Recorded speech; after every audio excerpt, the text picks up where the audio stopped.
Greetings to you once again, my dear brothers and sisters, in the name of our Lord and Savior Jesus Christ. हमारे प्रभु और उद्धारक यीशु मसीह के नाम में फिर से एक बार मेरे प्यारे भाइयों बहनों हम आपको अभिवादन देते हैं। We really praise God for the wonderful opportunities that the Lord is giving us to meditate upon His Word during this special season. और ये एक खास प्रकार की ऋतु के अंदर परमेश्वर हमें जो ये विशेष तौर पे मननों के लिए एकत्र होने के लिए मन दे रहा है, अवसर दे रहा है, इसलिए परमेश्वर की स्तुति करते हैं हम। And we've been blessed by every session that we are having. और हर एक सेशन के अंदर हम परमेश्वर के द्वारा आशीषित हो रहे हैं। God's Word is a living word. हमारे परमेश्वर का जो वचन है वो जीवित वचन है। And we are supposed to not only read but study and meditate and by heart. और हमें प्रभु के वचन को ना ही केवल पढ़ना है परंतु उसे बारंबार पढ़कर उस पर अभ्यास करना है, उसे आपको मुखपाठ करना है, उस पर मनन करना है। Take every opportunity to be rooted in God's word. हर एक अवसर जो भी आपको मिले जिसमें आप परमेश्वर के वचन में ज्यादा मूल स्थापित होने पाए, उस हर एक अवसर को आपको ग्रहण करना है। Every believer should be a man and woman of word and man and woman of prayer. हर एक विश्वासी को वचन आधारित अपने जीवन को जीना है, प्रार्थनामय अपने जीवन को जीना है। So this is a God-given opportunity and a privilege for us to study God's word. तो ये परमेश्वर के द्वारा दिया गया एक अवसर है हमारे लिए, हमारे लिए एक विशेषाधिकार है कि हम परमेश्वर के वचन पर अभ्यास कर पाते हैं। We've been looking at the power of a Christian. हम एक मसीही व्यक्ति के सामर्थ्यों के बारे में अभ्यास कर रहे हैं। Christian should be a passionate person. और हर एक मसीही व्यक्ति जो है वो एक जुनूनी व्यक्ति होना चाहिए। And every passion that he has, he should be empowered in that. और हर एक जुनून जो उसके पास हो, वो हर एक जुनून के साथ उसे परमेश्वर के सामर्थ्य को मांगना चाहिए। And today we are going to look at the power of Christ's death. तो आज हम मसीह के मृत्यु में जो सामर्थ्य है उस पर मनन करने वाले हैं। Whenever we talk about death, people don't like it. जब भी हम किसी मृत्यु के बारे में बात करते हैं तो लोगों को पसंद नहीं आता है। Everyone fears death. हर एक को मौत का डर लगता है। No one likes death. किसी को भी मौत पसंद नहीं है। We don't want to talk about it at all. हम उसके बारे में बात ही नहीं करना चाहते हैं। And even if casually, sometimes at home, somebody talks about death, we immediately discourage them.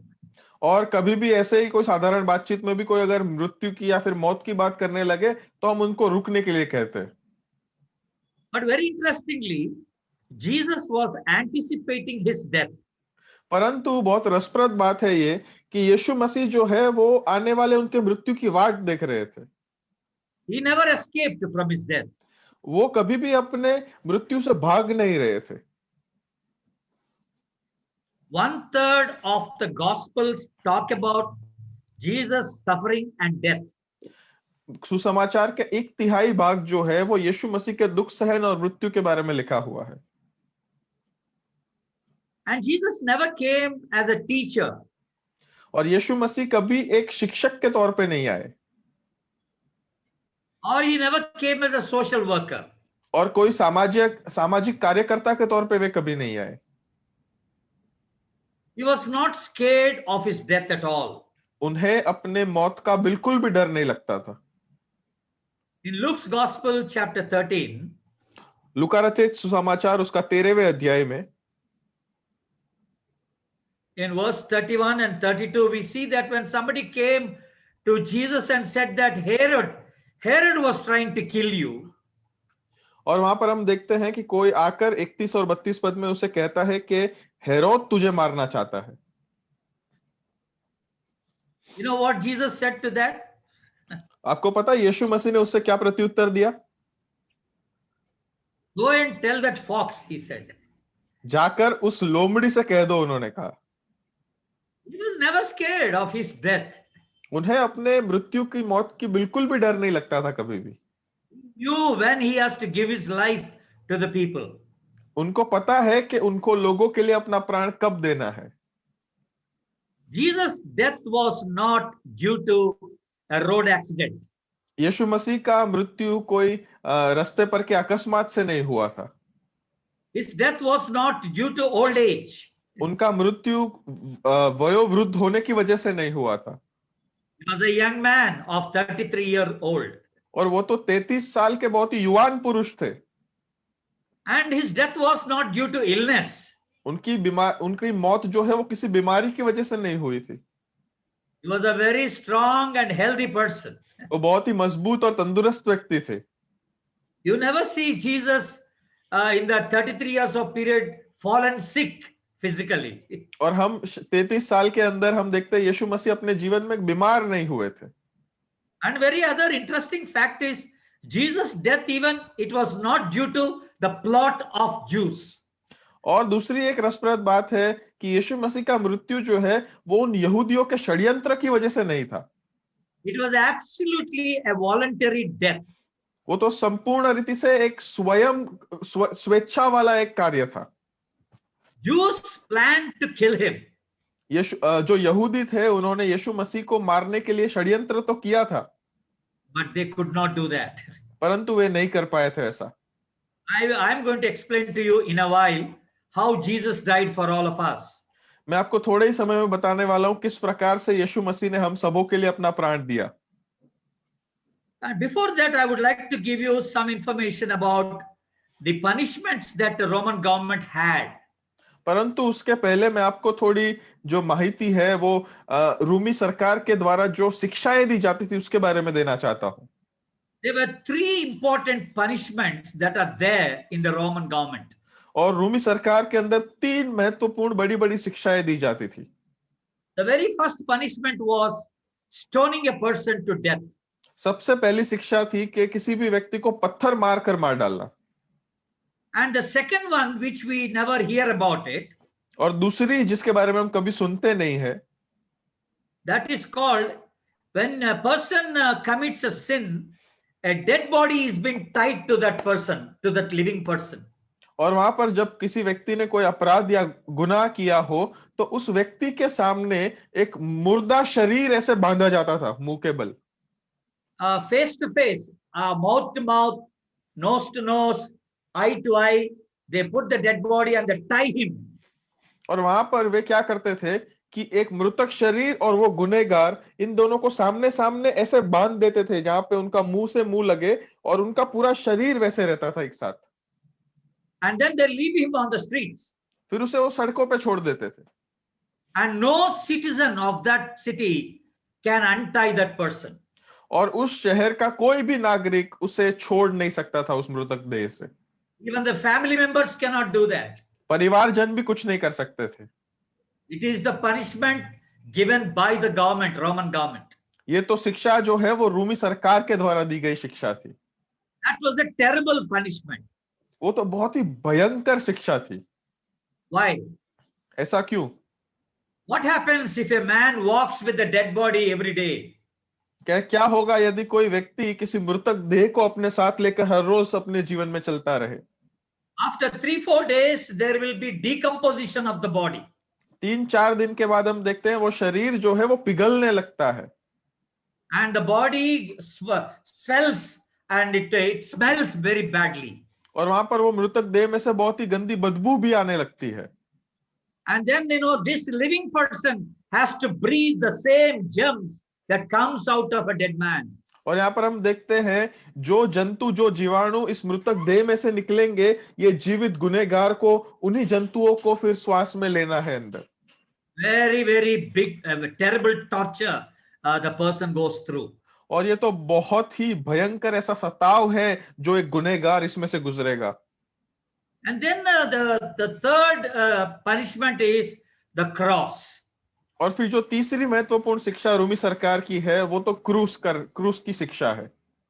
And they will crucify the person on the cross, and generally they say it takes about 40 hours a person to die on the cross.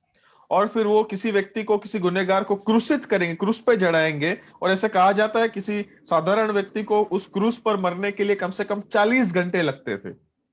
And in the same manner, Jesus was crucified. और उसी प्रकार से यीशु मसीह को भी क्रूसित किया गया था। They wanted to kill Jesus on the cross. वे चाहते थे कि वो यीशु मसीह को क्रूस पर मार डाले। But what happened when Jesus was crucified? परंतु जब यीशु मसीह क्रूसित किए गए तब वहां पर क्या हुआ? I want you to look at this text now. Please turn to John's Gospel, chapter 10. मैं चाहता हूं कि आप इस शास्त्र पाठ को खोले, यूहन्ना रचित सुसमाचार उसका 10वां अध्याय And verse 18. और 18वां पद। No one takes it from me, but I lay it down of my own accord. I have authority to lay it down, and I have authority to take it back. कोई उसे मुझसे छीनता नहीं, वरन मैं उसे आप ही देता हूं। मुझे उसके देने का अधिकार है और उसे फिर लेने का भी अधिकार है। Jesus is talking about his own life. यीशु मसीह यहाँ पर अपने खुद के प्राण के बारे में बात कर रहे हैं। He says, I have authority to give my life. वो कह रहे हैं कि मुझे अधिकार है कि मैं मेरा प्राण दूं, And then I have authority to take it back again. और मुझे वो अधिकार भी है कि मैं वो प्राण वापस भी ले लूं। On a Thursday, Jesus was arrested by the temple guards. वहां पर हम देखते हैं कि गुरुवार के दिन मंदिर के अधिकारियों के द्वारा यीशु मसीह को गिरफ्तार किया गया था। He was formally charged by the Sanhedrin, which were about 71 member Jewish ruling body. और सबसे पहले सभास्थान के द्वारा, मतलब जो सभास्थान जो था वो 71 अलग अलग यहूदी अगुवों का भरा हुआ था, और वो 71 अगुवों के द्वारा यीशु मसीह के विरुद्ध अपराध लिखे गए थे।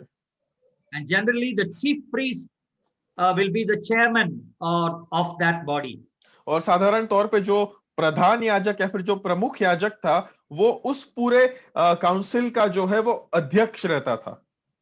And on Friday they found that he was guilty of blasphemy.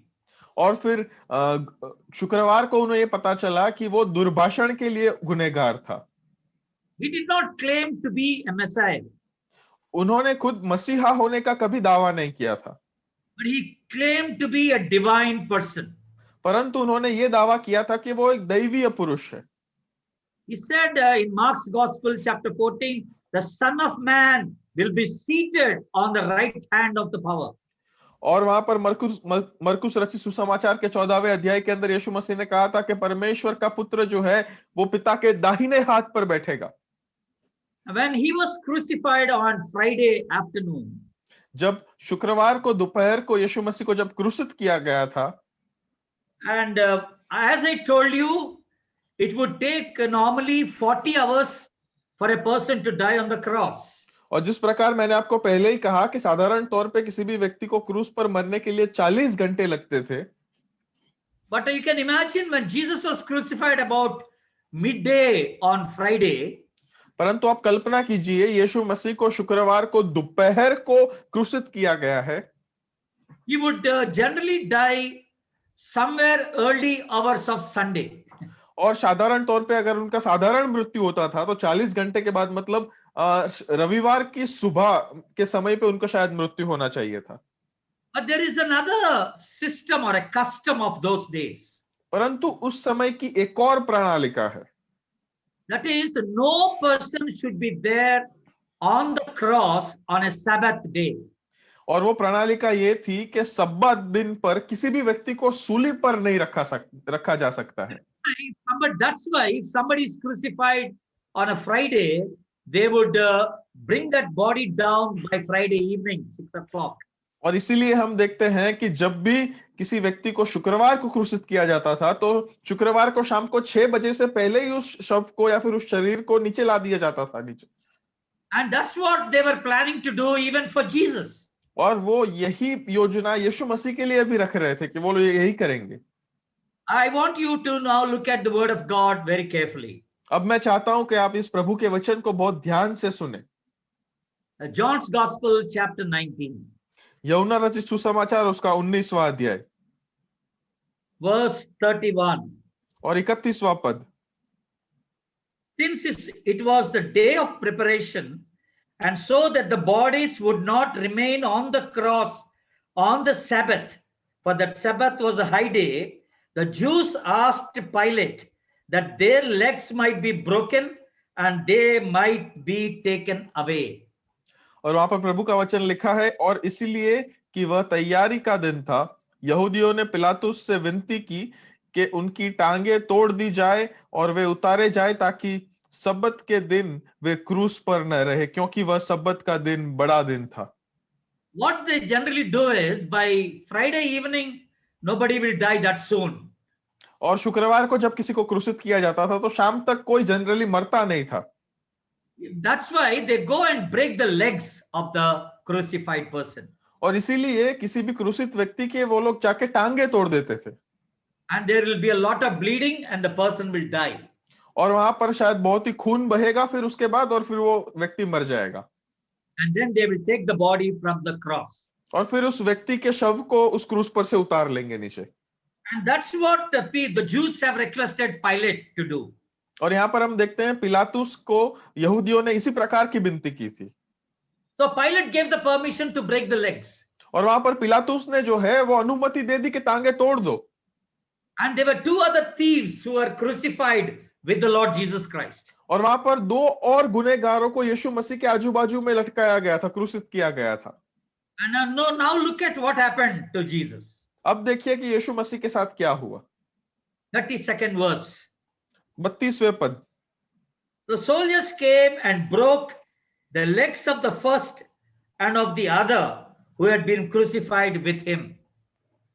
और इसीलिए सिपाहियों ने आकर पहले की टांगे तोड़ी, तब दूसरे की भी तोड़ी, जो उसके साथ क्रूस पर जुड़ाए गए थे, जो यीशु मसीह के साथ थे, उनकी टांगे तोड़ी गई। Very interestingly, the soldiers came and broke the legs of the two thieves first. और बहुत ही रसप्रद बात है कि वो सिपाहियों ने भी आके सबसे पहले उन दोनों चोरों की टांगे तोड़ी। They did not begin with the Jesus. उन्होंने यीशु मसीह से शुरुआत नहीं की। And I do not know why they did that. मुझे नहीं पता उन लोगों ने ऐसा क्यों किया। But there is a very interesting fact here. It is written in the Bible. परंतु प्रभु के वचनों के अंदर एक बहुत ही सत्य बात वहां पर लिखी गई है। And after the two thieves were broken and they died, और जब उन दोनों बाकी चोरों की टांगे तोड़ दी गई और जब वो मर गए, and the soldiers came to break the legs of Jesus. और वहां पर सिपाही जो थे वो अब यीशु मसीह की टांगे तोड़ने आए। And look at the 33rd verse. परंतु अब आप 33वें पद को देखिए। But when they came to Jesus and saw that he was already dead, they did not break his legs. और वहां पर लिखा है, परंतु जब यीशु के पास आकर देखा कि वह मर चुका है, तो उसकी टांगे न तोड़ी। Are you listening? क्या आप सुन रहे हैं? Jesus did not die because they broke the legs. यीशु मसीह इसलिए नहीं मरे क्योंकि उन्होंने उनकी टांगे तोड़ दी। Soldiers wanted to break the legs, सिपाही चाहते थे कि वो उनकी टांगे तोड़े, but he was already seemed to be died. परंतु वो तो मर चुका था। And they thought, he's already dead. Why break the legs? और फिर उन्होंने सोचा कि वो तो मर चुका है, अब इसकी टांगे क्यों तोड़नी। This also is a fulfillment of the prophecy. और ये भी एक भविष्यवाणी की परिपूर्णता है। None of the bones should be broken in his body. उसके शरीर के कोई हड्डियों को कभी तोड़ा नहीं जाएगा। And that prophecy is fulfilled here. और यहाँ पर ये जो भविष्यवाणी है वो परिपूर्ण होती है। But there is another very interesting thing that happened that day. परंतु उस दिन एक और बहुत ही रसप्रद बात हुई। In order to test that Jesus has already died, one of the soldiers took a spear and pierced him at the side. और वहां पर हम देखते हैं कि ये पक्का चौकसी के साथ देखने के लिए कि सचमुच में यीशु मसीह मर चुका है, उनमें से एक सिपाही ने भाला लिया और भाले से यीशु मसीह के एक बाजू पर वहां पर उसको घाव किया। And what happened after that? परंतु उसके बाद क्या हुआ? In the 34th verse, you see that the blood and the water came out of the body. और 35वें पद में हमें लिखा हुआ पढ़ते हैं, 34वें पद में लिखा है कि लहू और पानी निकला वहां से। What does that reveal to us? इसका मतलब क्या है अब यहाँ पर? It is a scientifically proved death of Jesus. ये तो वैज्ञानिक तौर पे साबित की हुई यीशु मसीह की मृत्यु है। If any one of you come and stab me with a knife, अब आप में से कोई भी आकर मुझे अगर कोई छुरी से मुझ पर वार करेगा, only blood will come out. केवल और केवल लहू बाहर आएगा। Why? Because I am a living person. क्यों ऐसा? क्योंकि मैं तो एक जीवित व्यक्ति हूं। But when you go and stab a dead man, परंतु आप जाकर किसी अगर मृतक व्यक्ति को, मृतक शरीर को अगर आप छुरी से घाव करेंगे, both water and blood will ooze out. और उस शरीर में से पानी और लहू दोनों निकलेगा। What does that reveal? इसका मतलब क्या है? That means that person is already dead even before you stabbed him. इसका मतलब यह है कि आप छुरी से उसको मारो, उससे पहले ही वो व्यक्ति तो मरा हुआ है। So you only stabbed a dead man. तो इसका मतलब है किसी मृतक व्यक्ति को ही आपने छुरी से वार किया है। This is exactly what happened with Jesus Christ. और यही बात हम देखते हैं यीशु मसीह के साथ भी हुई। They did not kill him. उन्होंने उसको मारा नहीं, They wanted to kill him. वो चाहते थे कि वे उसको मारे, They wanted to break his legs. वो चाहते थे कि उसकी टांगे तोड़ दे। But even before they did, he died. परंतु वे ऐसा कर पाए उसके पहले ही वो मर चुका था। What is the proof that he died already? और उसका सबूत क्या है कि वो पहले ही मर चुका था? Water and blood oozing out of the body of Christ. और जो वहां पर जो पानी और लहू जो यीशु मसीह के शरीर से निकला। And then what did they do? They brought the body down. और फिर वहां पर आगे क्या लिखा है? उसके बाद उसने क्या किया? उन्होंने वे शरीर को नीचे उतारा। And another interesting thing happened after that. और फिर वहां पर देखते एक और रसप्रद बात उसके बाद वहां पर हुई। You know, like any other person's body, they could have taken the body of Jesus and buried him as it is. और वहां हम देखते हैं कि किसी भी साधारण व्यक्ति के साथ जैसे होता है वैसे ही वो उसके शरीर को लेकर कहीं पर भी वो दफना सकते थे। But they did not do that. परंतु उन्होंने वो नहीं किया। Jesus died, it's okay. They pulled the body down, that's okay. अभी यीशु मसीह मर चुका है, चलो ठीक है, शरीर नीचे उतारा गया, चलो ठीक है। But they could have kept quiet. परंतु वो चुप रह सकते थे। But they did not keep quiet. परंतु वो चुप नहीं रहे। Because today the Lord want to give this proof to the entire world that he has given his life for all of us. क्योंकि आज वो ये साबिती हर एक व्यक्ति को हम में से देना चाहता है कि यीशु मसीह ने हमारे लिए अपना प्राण दे दिया है। One person ran to the Pilate. एक व्यक्ति पिलातुस के पास दौड़ कर चला गया। And he told that Jesus already died before we और killed उसने वहां him. पर जाके कहा पिलातुस से कि यीशु मसीह तो मर चुका था। And what did Pilate say? और वहां पर फिर पिलातुस ने क्या कहा? Look at Mark's Gospel, chapter 15. मरकुस रचित सुसमाचार उसका 15वां अध्याय देखिए आप।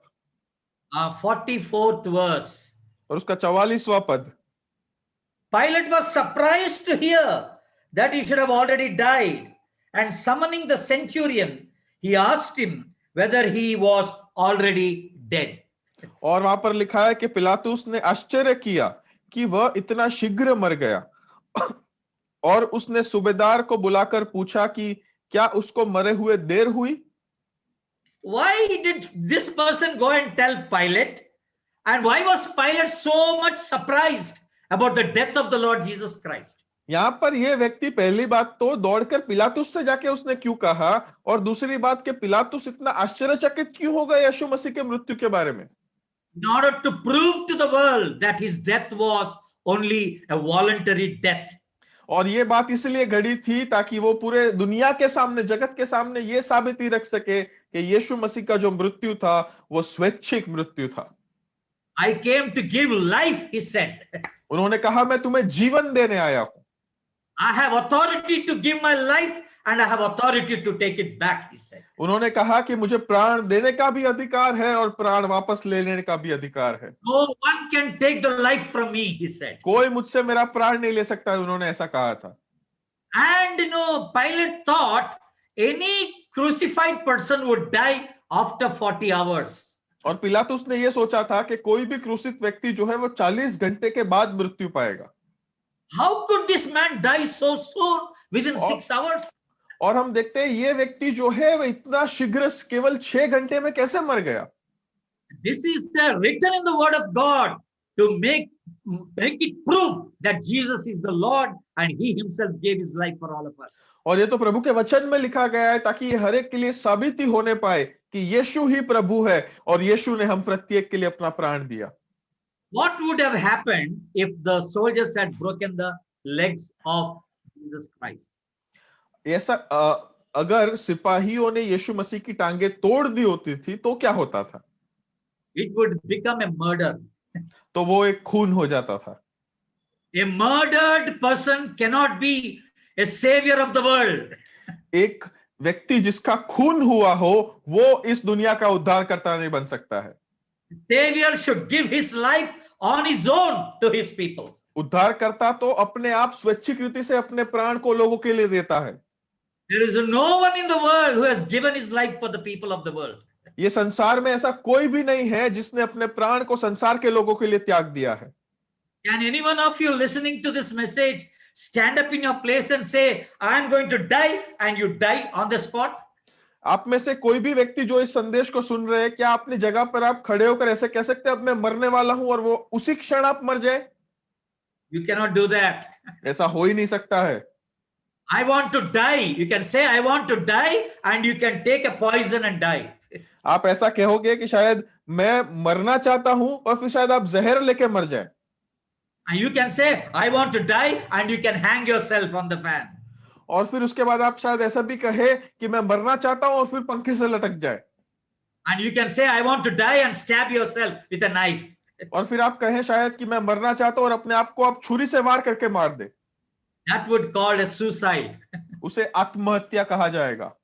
But Jesus did not commit a suicide. परंतु यीशु मसीह ने कोई आत्महत्या नहीं की थी। He said, Father, I am giving my spirit unto you, and he left his spirit. और उन्होंने कहा कि हे पिता, मैं मेरे आत्मा को तेरे हाथ में सौंपता हूं, और उसी क्षण उन्होंने अपना प्राण दे दिया। He himself gave his life to all of us. उन्होंने अपने आप स्वैच्छिक रीति से हमारे लिए अपना प्राण दे दिया। No one took the life from the Lord Jesus Christ. यीशु मसीह से उनका प्राण और किसी ने नहीं लिया। No one killed the Lord Jesus Christ. किसी ने यीशु मसीह का खून नहीं किया। He himself gave his life for the entire human beings. और पूरी मानव जात के लिए उन्होंने स्वयं स्वैच्छिक रीति से अपने प्राण को दे दिया। So he is indeed a God, and he is indeed a savior of the world. तो इसका मतलब है सचमुच में वो परमेश्वर है और सचमुच में वो इस दुनिया के उद्धार करता है। But why did Jesus come to this earth? पर फिर यीशु मसीह सबसे पहले तो इस पृथ्वी पर आए ही क्यों? I told you he did not come to do social work. मैंने कहा था आपको पहले ही कि वो स्वयं सेवा करने के लिए नहीं आए थे। He did not come to heal or to teach. वो वहां पर कोई भी चंगाई देने के लिए या फिर शिक्षण देने के लिए नहीं आए थे। The Bible says that Son of Man came not to be served, but to serve and to give his life as a ransom for many. प्रभु का वचन कहता है कि मनुष्य का पुत्र वो सेवा करवाने के लिए नहीं परंतु सेवा करने के लिए आया है ताकि हम सबके पापों के लिए वो एक योग्य बलिदान बनने पाए। Hebrews chapter 2 verse 14 says, इब्रानियों की पत्री 2 अध्याय और 14वें पद में इस प्रकार लिखा है, Jesus came to destroy the acts of the evil devil. और वहां पर लिखा है कि यीशु मसीह तो हर एक शैतान के कार्यों को नष्ट करने के लिए आया। And thirdly, in Galatians chapter 1 verse 4 says, गलातियों की पत्री 1 अध्याय और 4 पद में इस प्रकार लिखा है, He came to deliver us from the present world, worldly desire and worldly system. और उन्होंने वहां पर लिखा है कि वो तो हमें छुटकारा देने के लिए आई, आज के संसार के साथ संसार से, आज के संसार की मनोकामनाओं से और इच्छाओं से। And he died on the cross so that we can come closer to God and have a reunion with God. और वो उस क्रूस पर क्रूसित होकर अपने प्राण दिया उन्होंने ताकि हम फिर से एक बार परमेश्वर से नजदीक आने पाए और परमेश्वर के साथ हमारा रिश्ता पुनः स्थापित होने पाए। In Acts chapter 2 verse 23 and verse 36 says, प्रेरितों के काम 2 और 32 में लिखा है, Jesus' death was planned by the Father. कि यीशु मसीह का जो मृत्यु था वो परमेश्वर के द्वारा ठहराया गया था। It was a set purpose of the Lord. और ये तो परमेश्वर का नियुक्त योजना थी ये। People are very superstitious these days. और जो लोग हैं वो आजकल बहुत ही अंधश्रद्धालु है। Even on a Good Friday, people start crying and weeping and all that. हम देखते हैं भले शुक्रवार के दिन भी लोग है ना रोने लगते हैं, धोने लगते हैं और बहुत ही दुखी हो जाते हैं। And we very interestingly, we named it as a very Good Friday. और बहुत ही रसप्रद बात है कि हमने उसका नामकरण भी भला शुक्रवार ऐसे किया है। But it was a day that Jesus gave his life to us. परंतु वो तो दिन था जिस दिन यीशु मसीह ने अपने प्राण को हमारे लिए दे दिया। That's why many Christians think that we need to be very sad on a Good Friday. और इसीलिए बहुत सारे मसीही लोग ऐसे मानते हैं कि हमें गुड फ्राइडे भले शुक्रवार के दिन बहुत ही दुखी होने की जरूरत है। They wear black clothes. और हमें काले कपड़े पहनने चाहिए। They don't wear white clothes and colorful clothes. और और वो लोग कुछ लोग सफेद कपड़े पहनते हैं और बहुत ही रंगीन कपड़े नहीं पहनते हैं। And people fast. They don't eat. If at all they eat, they don't eat a non-vegetarian. वो लोग उपवास करते हैं, खाना नहीं खाते हैं, अगर खाना भी खाते हैं तो मांसाहार नहीं खाते हैं। And I have seen some Christians on that day, they don't even smile. They are very sad. और किसी किसी मसीहों को मैंने ऐसे भी देखा है जो उस दिन हंसते भी नहीं है, वो बहुत ही दुखी चेहरे को लेके घूमते रहते हैं। It's a very sad state of affair. बहुत ही दुखद घटना जैसे घट गई हो वैसे। Because people have not understood the actual depth of the cross on the Calvary. ये इसलिए है क्योंकि यीशु मसीह का जो क्रूस था उसकी सच्ची परिभाषा, उसका सच्चा मतलब अब तक उन्होंने समझा नहीं है। Good Friday is a Thanksgiving day for every Christian. और ये जो भला शुक्रवार है वो हर एक मसीही व्यक्ति के लिए आभार स्तुति, उपकार स्तुति का दिन है। Good Friday is a day of rejoicing for every Christian. और ये जो भला शुक्रवार है वो हर एक मसीही व्यक्ति के लिए आनंदोत्सव मनाने का दिन है। Because we are delivered from our clutches of sin. क्योंकि हमें पाप की बेड़ियों से छुटकारा मिला है उस दिन। The devil's power has been destroyed on the cross of Calvary. और शैतान का जो सामर्थ्य है वो उस कलवरी पर के क्रूस पर नष्ट किया गया है। Jesus has taken the sin of the world upon him. और यीशु मसीह ने इस पूरे जगत का पाप जो है अपने अंदर ग्रहण कर लिया है उस क्रूस पर। And we are given the salvation and eternal life because of that death. और उस मृत्यु के कारण हमें उद्धार और अनंत जीवन का भेंट मिला है। It should be a day of rejoicing and thanksgiving and enjoying in the presence of God. और ये तो परमेश्वर की उपस्थिति में आनंदोत्सव करने का, उपकार स्तुति, आभार स्तुति करने का ऐसा दिन है। And just like the other non-Christians celebrate Holi, we should celebrate Good Friday like that. और जैसे बिन ख्रिस्ती लोग जिस प्रकार से होली को मनाते हैं, हमें शायद भला शुक्रवार वैसे मनाना चाहिए। Rejoice for what has happened on the cross. आप आनंद मनाइए क्योंकि जो बात क्रूस पर घड़ी है। Don't have a very sad face and keep on crying as if Jesus is still on the cross. और आप बहुत ही दुखी और मायूस होके मत घूमिए कि अरे अरे यीशु मसीह को मार दिया क्रूस पर। The symbol of Christianity is not a crucifix. That means a picture of Jesus on the cross. That should not be there. और ये जो मसीहत का जो चिन्ह है वो क्रूसित यीशु मसीह नहीं, मतलब कि क्रूस के ऊपर यीशु मसीह है वो नहीं है। It is an empty cross. परंतु मसीहत का चिन्ह तो एक खाली क्रूस है। Jesus did not die and gone off just like that. यीशु मसीह केवल मर के फिर वहीं से अलुप्त नहीं हो गए। He rose again on the third day. He is living and alive today. और वो तो तीसरे दिन पुनरुत्थित हुए, फिर से जीवन में आए और वो आज भी जिंदा है। And he is a living God, and that's why we are worshiping a living God. और वो तो एक जीवित परमेश्वर है, इसका मतलब है हम तो एक जीवित परमेश्वर की आराधना करते हैं। So the symbol of Christianity is only an empty cross. इसका मतलब है मसीहत का चिन्ह एक खाली क्रूस है। But unfortunately, most of the Catholics have a crucifix shown all the time.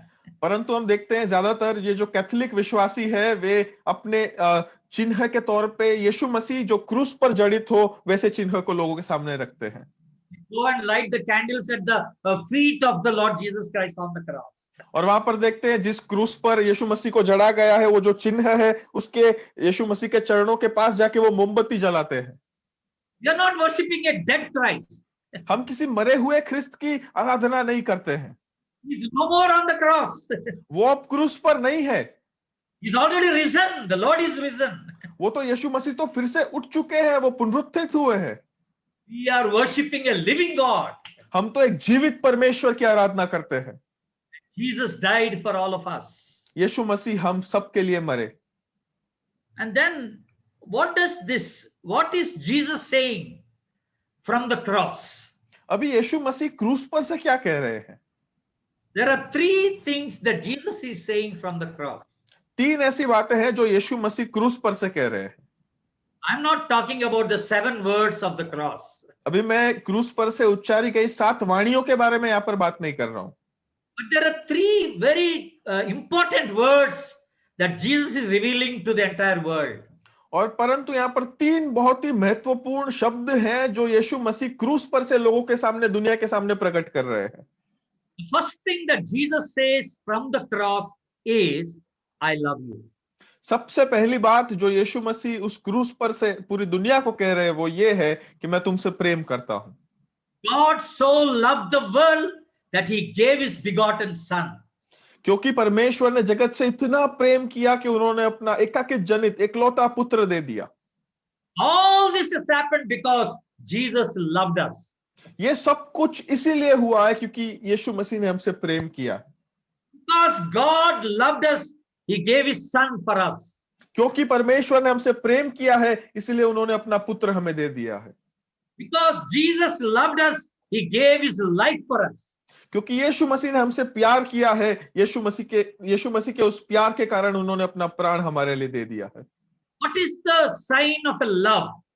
ये जो प्रेम है इसका चिन्ह क्या है? There is one missionary called Amy Carmichael. और एक मिशनरी थे जिनका नाम एमी कारमाइकल था। And this is the statement she gave. और इस प्रकार का व्याख्यान उन्होंने दिया। I hope you will understand this statement. मैं आशा रखता हूं कि आप इस व्याख्यान को समझ पाएंगे। You can give without loving, but you cannot love without giving. आप प्रेम करने के बिना, प्रेम किए बिना आप दे सकते हैं, परंतु आप दिए बिना प्रेम नहीं कर सकते हैं। Exactly. We cannot love without giving.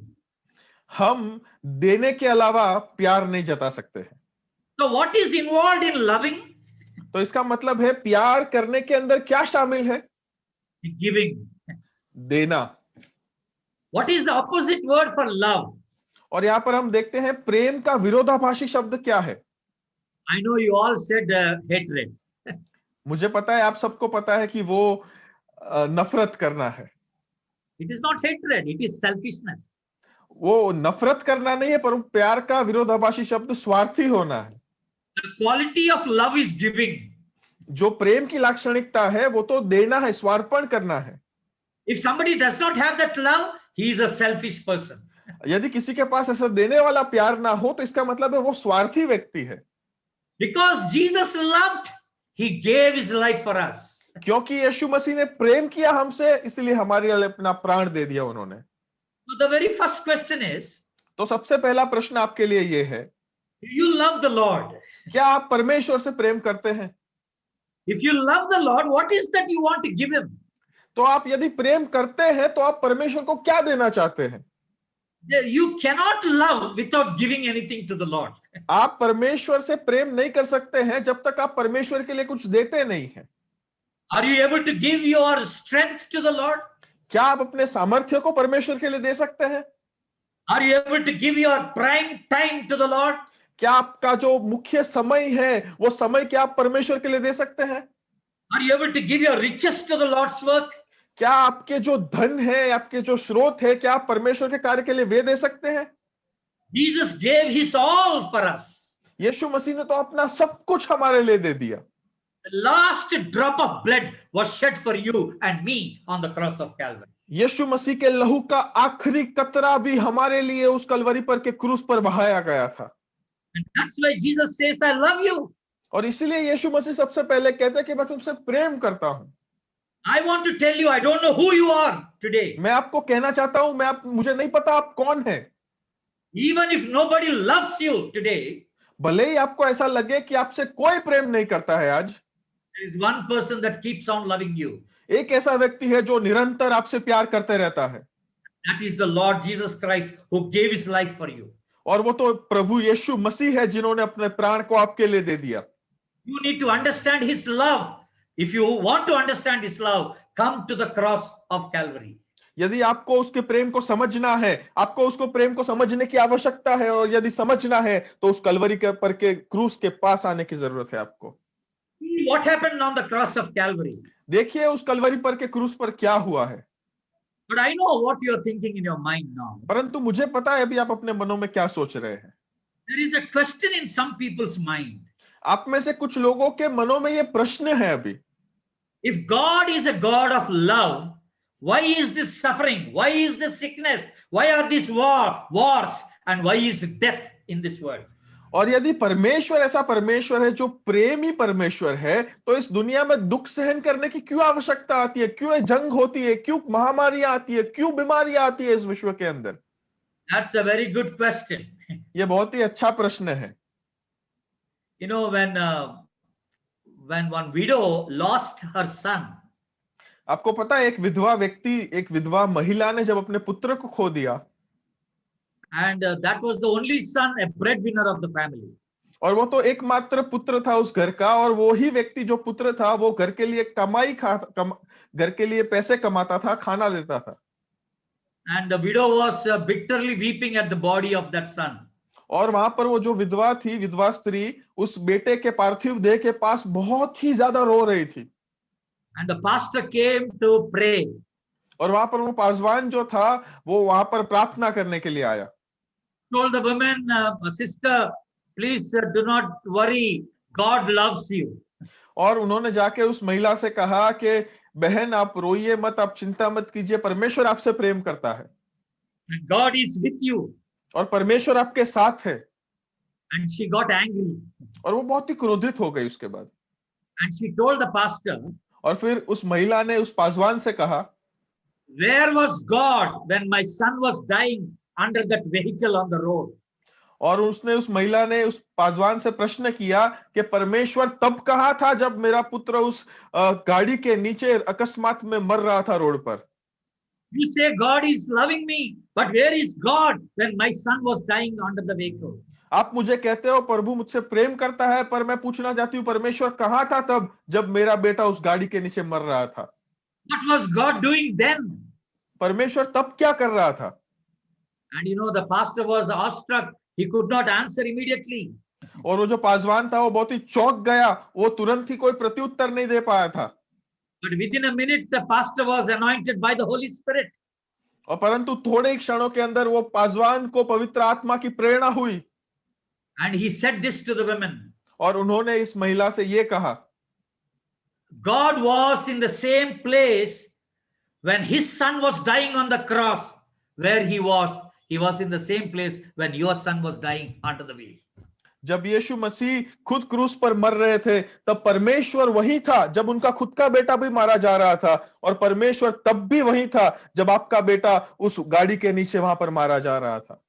Which means that he knew that the death was taking place. तो इसका मतलब है कि परमेश्वर को पता था कि यहाँ पर एक मृत्यु हो रहा है, But he allowed the death to take place. परंतु उन्होंने उस मृत्यु को अनुमति दी कि वो हो। There is a purpose behind it all. और इस मृत्यु के पीछे, इन सब चीजों के पीछे एक हेतु है, एक योजना है।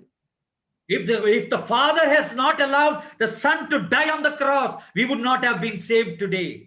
यदि परमेश्वर पिता ने पुत्र को क्रूस पर मरने की अनुमति न दी होती तो आज हम सब बचाए नहीं जाते थे। Nothing can separate us from the love of Christ. कुछ भी हमें परमेश्वर के प्रेम से अलग नहीं कर सकता है। In all this we are conquerors, Paul says to Romans. और पौलुस रोमियो से कहता है इन सब चीजों में, इन सब बातों में हम विजयी है। Tribulation, famine, distress, nakedness, persecution, peril, and sword. Nothing can separate us from the love of God. ना तो तलवार, ना तो दुख, ना तो महामारी, ना तो कोई भी प्रकार का क्लेश, ना मृत्यु, ना दूत, कोई भी व्यक्ति हमें परमेश्वर के प्रेम से अलग नहीं कर सकती है। Neither death, nor life, nor angels, nor principalities, nor powers, nor things present or the things to come can separate us from the love of God. और ना तो मृत्यु, ना तो जीवन, ना तो दूत, ना तो इस संसार में की कोई चीजें, ना तो जो है या फिर आने वाली है, ऐसी कोई भी चीजें परमेश्वर के उस प्रेम से हमें अलग नहीं कर सकती है। Jesus loves all of us even today. परमेश्वर आज भी हम सभी से प्रेम करता है। He died when we were all sinners, वो तब मरे जब हम पापी थे, and he still loves us today. और वो आज भी हमसे प्रेम करता है। And this is the first word Jesus says from the cross. और ये तो पहला ऐसा वाक्य है जो यीशु मसीह उस क्रूस पर से कहता है। What is the second word Jesus is saying from the cross? दूसरा कौन सा वाक्य है जो यीशु मसीह क्रूस पर से कह रहा है? He says, I forgive you. वो कहता है मैं तुम्हें क्षमा करता हूं। There are mockers, there are passers-by, there are thieves on the cross, and there are people ridiculing and accusing him. और वहां पर तो मजाक उड़ाने वाले लोग थे, रास्ते पर से गुजरने वाले लोग थे, आजू बाजू में लुटेरों को, चोरों को लटकाया गया था, यीशु मसीह को द्वेषी कहने वाले, उस पर अपराधी कहने वाले ऐसे लोग थे वहां पर मौजूद। He was tormented from every side. हर एक तरफ से उसके ऊपर दुख लाया गया था। And there were those even who followed him because of receiving a healing from him. और वहां पर वैसे भी लोग थे जो उनके पीछे उनके अनुयायी बने थे चंगाई प्राप्त करने की वजह से। But none of them were seen at the cross that time. परंतु उस समय क्रूस के आजू बाजू आसपास में कोई भी नहीं दिख रहा था। He was mentally and physically tormented like anything. मानसिक और शारीरिक रूप से हर एक प्रकार से सताव किया गया था उसके ऊपर। But he says, Father, forgive them for they do not know what they're doing. परंतु वो कहते हैं पिता तू इन्हें माफ कर क्योंकि ये नहीं जानते कि ये क्या कर रहे हैं। He was offering forgiveness from the cross. और वो तो उस क्रूस पर से क्षमा दे रहा था सबको। He is willing to forgive anyone who comes in repentance even today. और वो आज भी हर एक कोई भी व्यक्ति को क्षमा देने के लिए तैयार है जो आकर अपने पापों का पश्चाताप करता है उस क्रूस पर। And you are not an exception for that. और आप इसमें से कोई अलग नहीं हो, आप भी इसी में शामिल हो। He can forgive you even today. वो आज आपको भी माफ कर सकता है। I don't know who you are. मुझे नहीं पता आप कौन हैं। I don't know how wretched is your life today. मुझे नहीं पता आपकी जीवन कितना नाशमय है आज। Maybe you have tried many ways to come out of your sinful state. मुझे लगता है मुझे नहीं पता आपने कितने रास्तों को प्रयत्न किया है, कितने प्रयत्न किया आपके पापी मार्गों से बाहर आने के लिए। Maybe people are not willing to forgive you. शायद ऐसा है कि लोग ऐसा नहीं चाहते कि आपको वे क्षमा दे। Your husband is not forgiving you. आपका पति आपको क्षमा नहीं दे रहा है। Your wife is not forgiving you. आपकी पत्नी आपको क्षमा नहीं दे रही है। Your mother-in-law is not forgiving you. आपकी सास आपको क्षमा नहीं दे रही है। Your children are not able to forgive you. आपके बच्चे जो है वो आपको माफ नहीं कर पा रहे हैं। But God is willing to forgive you for every sin that you committed. परंतु परमेश्वर आपके हर एक पापों के लिए आपको माफी देने के लिए आज तैयार है। Forgiveness is available to everybody today because of what Christ has done on the cross. और क्योंकि यीशु मसीह ने क्रूस पर जो किया है उसकी वजह से ये क्षमा जो है हम प्रत्येक व्यक्ति के लिए उपलब्ध है आज। Come and receive this forgiveness which is given freely. आओ और ये क्षमा को प्राप्त करो जो आपको फोकट में दी गई है। We have seen last time about the power of forgiveness. हमने पिछली बार क्षमा की सामर्थ्य के बारे में देखा था। And now God is again offering this forgiveness to you even today. और आज भी परमेश्वर उसी क्षमा को आपको उपलब्ध कराना चाहता है। What is the third thing Jesus is saying from the cross? तीसरी कौन सी बात है जो यीशु मसीह क्रूस पर से कह रहे हैं? First one I said, I love you. सबसे पहले कहा था कि मैं तुमसे प्रेम करता हूं। Second one I said, Jesus is saying, I forgive you. दूसरी बात जो यीशु मसीह ने क्रूस पर से कही कि मैं तुम्हें क्षमा करता हूं। And the third one Jesus says, I give you eternal life. और तीसरी बात क्रूस पर से यीशु मसीह कहते हैं कि मैं तुम्हें अनंत जीवन देता हूं। God does not mean a long life. और इसका मतलब ये नहीं कि बहुत ही लंबी जिंदगी मिलेगी आपको। Eternal life is not a very long life. ये अनंतकालिक जीवन बहुत ही लंबी जिंदगी नहीं है मात्राओं में। What is the use of a drunkard to live longer? किसी दारू पीने वाले, मद्यपान करने वाले व्यक्ति के लिए क्या काम का है यदि वो लंबा भी जिए तो?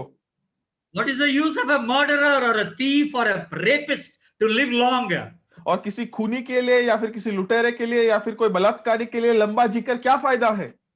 But the eternal life that God offers is a very different life. परंतु जो अनंतकालिक जीवन जो परमेश्वर हमें देते हैं वो तो अलग प्रकार का जीवन है। It is a life of freedom. ये तो स्वतंत्रता का जीवन है, It is a life of peace and joy. ये तो शांति और आनंद का जीवन है, It is a life of usefulness to God and to men. और ये तो उपयोगिता का जीवन है जो परमेश्वर के लिए और लोगों के लिए आप हो पाएंगे। It is a life that can impact others. ये तो ऐसा जीवन है जिससे आप दूसरे जीवनों को प्रभाव डाल पाएंगे अपना। It is a changed life of God. और ये तो परमेश्वर में एक परिवर्तित जीवन है। It is a life with God Himself. ये तो परमेश्वर के साथ उनकी उपस्थिति का जीवन है। It is a life living and walking with God. और ये तो ऐसा जीवन है जिसके अंदर आप जिएंगे और परमेश्वर के साथ चलेंगे। And that is the life that He is offering while we are alive here on this earth. और ये तो एक ऐसा जीवन है जो परमेश्वर हम जब यहाँ पर इस जगत में जिंदा है, जी रहे हैं, तभी हमको वो देना चाहता है। And also, the God is offering a life of eternity after death. और यीशु मसीह जो परमेश्वर जो है वो हमें मृत्यु के बाद भी अनंत जीवन देना चाहता है। A life which is forever with the Lord Jesus Christ. और एक ऐसा जीवन जो अनंत कालिक रीति से परमेश्वर यीशु मसीह के साथ हम जिएंगे। No more sickness there. वहां पर कोई बीमारी नहीं है, No more tears. कोई आंसू नहीं है, No more pain. कोई दर्द नहीं है, No more death in that कोई place. मृत्यु नहीं है। A life exclusively with the Lord Jesus Christ. एक ऐसा जीवन जो खास रीति से प्रभु यीशु मसीह के साथ हम जिएंगे। That's the eternal life that Lord is promising from the cross. वो अनंतकालिक जीवन जो है वो उस वधस्तंभ पर, उस क्रूस पर से परमेश्वर हमें उसके वचन दे रहा है। That's why John 3:16 says, और इसीलिए यूहन्ना रचित सुसमाचार 3 और 16 में कहता है, God so loved the world that He gave His Son, and whoever believes in Him will not perish but have eternal life. क्योंकि परमेश्वर ने जगत से इतना प्रेम किया कि उन्होंने अपना इकलौता पुत्र दे दिया ताकि जो कोई उस पर विश्वास करे उसका नाश ना हो परंतु वो अनंत जीवन प्राप्त करे। Jesus' death is a very powerful death. यीशु मसीह का जो मृत्यु है वो बहुत ही सामर्थ्यवान मृत्यु है। It's a voluntary death. ये तो स्वैच्छिक मृत्यु है। No one killed Him on the cross. किसी ने यीशु मसीह को क्रूस पर मारा नहीं था। He Himself gave His life to all of us. उन्होंने अपने आप स्वैच्छिक रीति से अपने प्राण को हम सभी के लिए दे दिया। Jesus' death is a blessing to all of us. यीशु मसीह का जो मृत्यु है वो हम सबके लिए आशीष का कारण है। Praise the Lord. Jesus died for us. प्रभु की स्तुति हो, यीशु मसीह हमारे लिए मारे गए। Praise the Lord. He rose again from the dead. प्रभु की स्तुति हो, मृत्यु में से पुनरुत्थित हुए। I will tell you how He rose again from the dead later on. मैं आपको बताऊंगा किस तरह से वो मृत्यु में से पुनरुत्थित फिर से जीवन में आया, बाद में आपको बताऊंगा मैं। But we really praise God for the death of the Lord Jesus on the cross. क्योंकि हम परंतु हम फिर भी प्रभु की स्तुति करते हैं परमेश्वर यीशु मसीह के कलवरी पर के क्रूस पर के मृत्यु के कारण। So what is the challenge that comes to us now? तो आज के लिए हमारे लिए कौन सी चुनौती रखी गई है फिर? At the closing, I want you to see this text. मैं चाहता हूं कि अभी हम जब बंद कर रहे हैं तब आप इस शास्त्र पाठ को खास देखें। 2 Corinthians chapter 5. दूसरा कोरिन्थियों उसका 5वां अध्याय Verse 15. और 15वां पद। And He died for all, that those who live might no longer live for themselves, but for Him who for their sake died and was raised.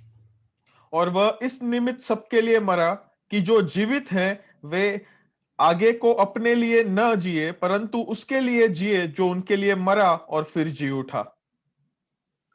Those who live might no longer live for themselves, but for the one who died for them and rose again. कि वे जीवित जो है वो आगे जाकर अपने लिए ना जिए परंतु उसके लिए जिए जो उनके लिए जिया और फिर उठा। God bless you. परमेश्वर आप सबों को आशीष दे। Let's pray. आइए प्रार्थना करेंगे। I request Joel to please close in prayer. Shall we all look to the Lord in prayer? Most gracious Lord and loving Heavenly Father, we want to thank you and praise you for this wonderful time of sharing from your word that you gave us, Father.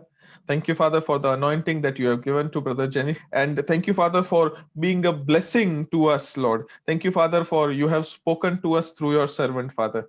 We praise your name. We give glory to your name, Father. Thank you, Father, for teaching us the power that we as Christian believers have, Father. Thank you, Father, for the power that you have shown us through the death of your Son, Jesus Christ, Father.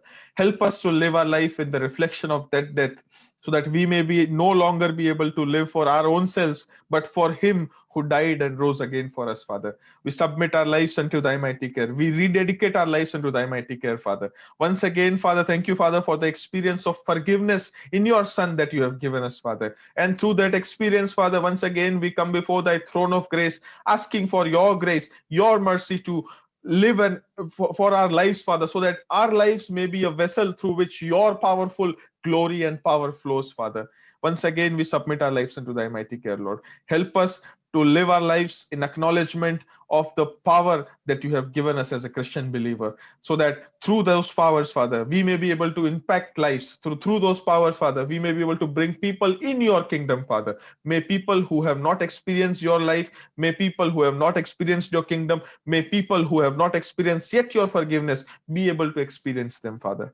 We submit each one of us into thy mighty care. Especially, Father, we submit Brother Jenny into thy mighty care, myself into thy mighty care, and the whole team working behind us into thy mighty care, Lord. You use us mightily for the extension of your kingdom and glory. We ask all this in the most holy and matchless name of our Lord and Savior Jesus Christ. Amen. Amen. Thank you.